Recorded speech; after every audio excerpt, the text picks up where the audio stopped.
India में फिर से कंट्रोवर्सी फैल गई है। इस बार यह सिर्फ धर्म के बारे में नहीं है, यह जमीन, कानून और पावर के बारे में है।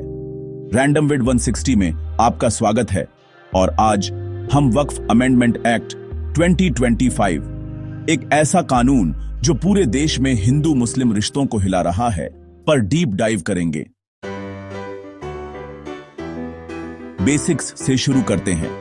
वक्फ एक्ट मुसलमानों द्वारा धार्मिक या चैरिटेबल पर्पस के लिए डोनेट की गई जमीन को गवर्न करता है।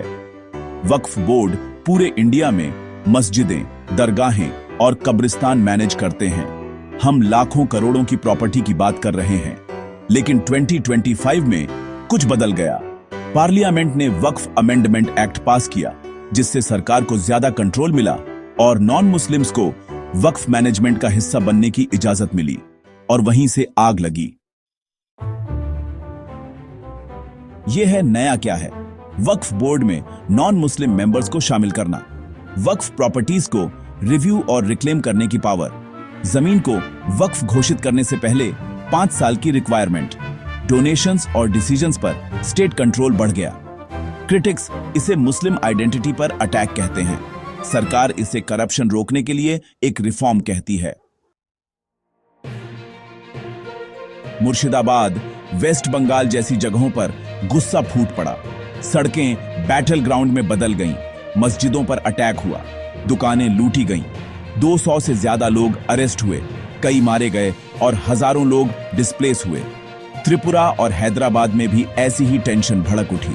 मुस्लिम ऑर्गेनाइजेशंस का दावा है कि यह एक्ट उनकी धार्मिक आजादी का उल्लंघन करता है, लेकिन सरकार जोर देती है यह ट्रांसपेरेंसी के बारे में है, टारगेट करने के बारे में नहीं।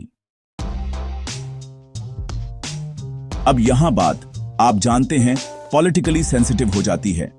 क्रिटिक्स का तर्क है कि यह एक्ट एक बड़े एजेंडा का हिस्सा है, माइनॉरिटी इंस्टीट्यूशंस को कमजोर करना और हिंदुत्व कंट्रोल को मजबूत करना। कुछ हिंदू ग्रुप्स इस एक्ट को सपोर्ट करते हैं। उनका कहना है कि वक्फ जमीन का गलत इस्तेमाल होता है, लेकिन कई मुसलमानों के लिए यह ईमानदारी से उनकी धार्मिक ऑटोनॉमी के लिए एक सीधा खतरा लगता है। अब लड़ाई कोर्ट में चली जाती है। सुप्रीम कोर्ट ने कुछ बड़े सवाल उठाए हैं। क्या किसी रिलीजियस बॉडी में नॉन मुस्लिम्स को अलाउ करना लीगल है? क्या state laws religious property rights को ओवरराइड कर सकते हैं?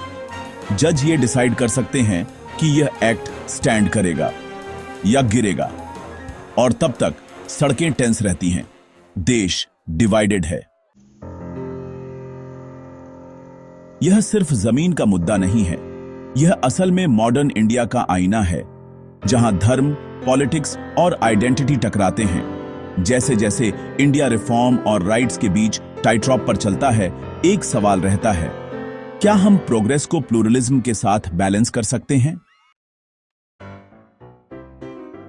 अगर आपको यह ब्रेकडाउन हेल्पफुल लगा तो लाइक, शेयर और रैंडम विद 160 को सब्सक्राइब करें, क्योंकि हम आपको सच्चाई लाते हैं, रॉ, रियल और रिलेवेंट।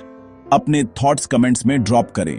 क्या वक्फ एक्ट एक रिफॉर्म है या रिप्रेशन?